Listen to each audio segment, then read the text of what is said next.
Hi everyone, it's me, Krylios, Team Racing Productions MC and producer. And joining me today, I have with me Jaden Vazquez, student athlete from Fordham University. Welcome, Jaden. Hello, Jaden. Hi, how are you? Doing pretty good, doing pretty good. How are you doing? Doing good. Okay, awesome, awesome. Well, it's great. We're happy to have you here. It's really, really great to have you here. And let's chat a little bit. Give me a little bit about your background and tell me a little bit about your organization at Fordham. I'm a junior linebacker on the Fordham football team. Me and three other my friends, two of them are on women's soccer, and one is on the track and field team. We started it's like a group discussion where athletes can come together about pressing topics and just face different challenges that we face on a day-to-day basis. Fordham Connect tries to erase the stigma around vulnerability and mental health in sports. And we're doing that with our main group, which is focused on mental health. Then we have an LGBTQ discussion group, which I'm the executive of, as well as a BIPOC, which is Black, Indigenous People of Color, and a women subgroup. Oh, really, really, that's awesome. Tell me how you got involved. Um, how you got involved with the group in the first place. So Maggie Grossman, our president, she contacted us personally because she knows that we are student athletes that care to make a change. So right now we're kind of in our baby stages of the group. We've had two discussions already. The first was last week and this week on Wednesday. And it kind of got started because she reached out, told us how much it meant to her and how much she knew it would mean to us. And then we kind of got the ball rolling with contacting administration at Fordham and getting it, making it a legit organization at Fordham. Tell me something. Tell me how important, mental health and great, good mental health is, especially in times, like now, and especially for our youth. Yeah, I think it's very important, especially during COVID-19. I've had so many friends, athletes contact me saying that they just felt not themselves because a lot of us have been playing sports since we were very young children, and this is the first year without it, and people were having identity crisis. People were just feeling not themselves because such a big part of their life was no longer there. And Yeah. so having a place where you can speak about that so that when we do come to back to play, that's not something you're worrying about. Um, your mental health takes you so far in life.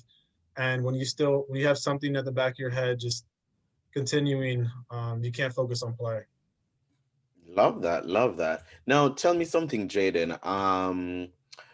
You are a student athlete. You're also, openly LGBT. Tell me how, what that dynamic is like, being, an openly, out athlete during, just how that is, and especially one that is so open, and you're in organizations, you're on the executive board, stuff like that. Mhm. Tell me how that is, and what kind of challenges there are, or what surprised you the most. Yeah. So one thing that I don't know if this isn't as often, but I feel more comfortable now that I'm out than when I was in the closet. Yeah. When I was in the closet, it's something that I thought about every single day. I thought about, will people accept me? And as I told you, when you have something in the back of your head, you can't stop thinking about it. So I always had the fear that my teammates or any of my friends weren't going to accept me. And I feel like that was the biggest challenge I've had. When I came out, I was very grateful to have so many caring teammates and people in the forum community. And so they're really accepting. Now that I'm out, I feel like this is something off my chest. Mm-hmm. And I'm just very grateful that I have a community around me that is accepting Mm-hmm. because I know that there are other people out there that come out and struggle with it, Yeah. but I realized that a lot of it is internalized, Hmm. and I had to get over that first. Yeah, and you identify as bisexual, am I correct? Yeah. Tell me about because that you are, you're out and you're open, what that means when it comes to, bi visibility and bi erasure, especially when it's about athletes and stuff like that. Have you experienced, anything like that? And do you think that your coming out will help other bisexual people, to see that and to see that visibility and enable them to do the same? Yeah. One of the problems with people accepting people that identify as bisexual is that they feel like it's like a cop out, like people are lying. Hmm. So especially with men, people assume that you're actually a gay man that doesn't want to get the full discrimination of being gay. And with women, it's almost as if you're actually straight. You just want to experience something, and that's a big problem with the bisexual community because people almost don't accept you fully for being bisexual. Um, but being, I don't know, I feel like me being bisexual kind of normalized it. Um, some other people, don't disclose any information, have come to me saying, "Hey, I'm curious. Does that mean I'm gay?" And I'm like, "You don't have to identify as anything if you don't want to. It's you. Um, your sexuality it can be as open or as private as you choose, and that's the great thing about uh, sexuality. It's your preference." Lovely, lovely, lovely. All right, so tell me what the future looks like for you when it comes to your organizations that you're involved with, and what your goal is, being a community advocate. Yeah. I was just talking this with the other executive members, and we think it can get really big.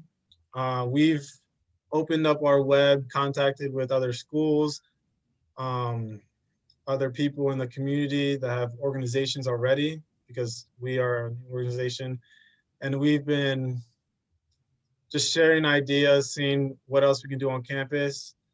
You see now, especially after COVID-19, so many people having discussion groups like this and realizing how connected we are and how more connected we can be when everyone comes to terms with themselves. And so, where I see this progressing to is just definitely normalizing sexuality and realizing that, and I know a lot of my friends and close teammates have realized like it doesn't matter. It doesn't make you any less of a person. Doesn't make you anything else. Because one thing I was grateful for, not to take this off, with that because I've made connections with my teammates and friends before I came out. They didn't look at me as the bisexual athlete. They looked at Yeah, me as Jaden, and now they also know that I'm bisexual. And I feel like that's a really big thing that's going on now, where people are looking at people for who they are and not their sexuality first. And I feel like in the future, that's definitely going to be a huge impact on the community. wonderful, wonderful. Now tell me, Jaden, how can, listeners, viewers right now, how can they follow you, keep up with you, see what you're doing, and, support in any way that you may want? A big thing that I know everyone's been seeing is social media. Just reposting can share so much to people because you never know who's going to see your post. Seeing LGBTQ inclusion um, on your feed, on your timeline, can just help so much to all those people that don't feel accepted. Because once they see that it's normalized and it's out there, hey, maybe this isn't something I should keep to myself or stay in the closet with because people are talking about it. Um, it's a very taboo subject, and the more that is brought up in conversation, the easier it will be to bring up in conversation. Um, to look at the things that I'm doing and other executive leaders, We have And how Instagram how can they follow you? at Fordham Connect on Mm-hmm. Instagram, and also my Instagram, which is pb_and_Jaden, Mm-hmm. is also on Instagram. I also have a Twitter, same handle, but don't use that as much. Sounds good. Sounds good. Thank you so much, Jaden. Thank you. Thank you so much. And thanks so much for joining me today. What you're doing is really, really important. So thanks so much for that. Thank you. Thank you. And to our viewers, thank you for watching. Bye, everyone.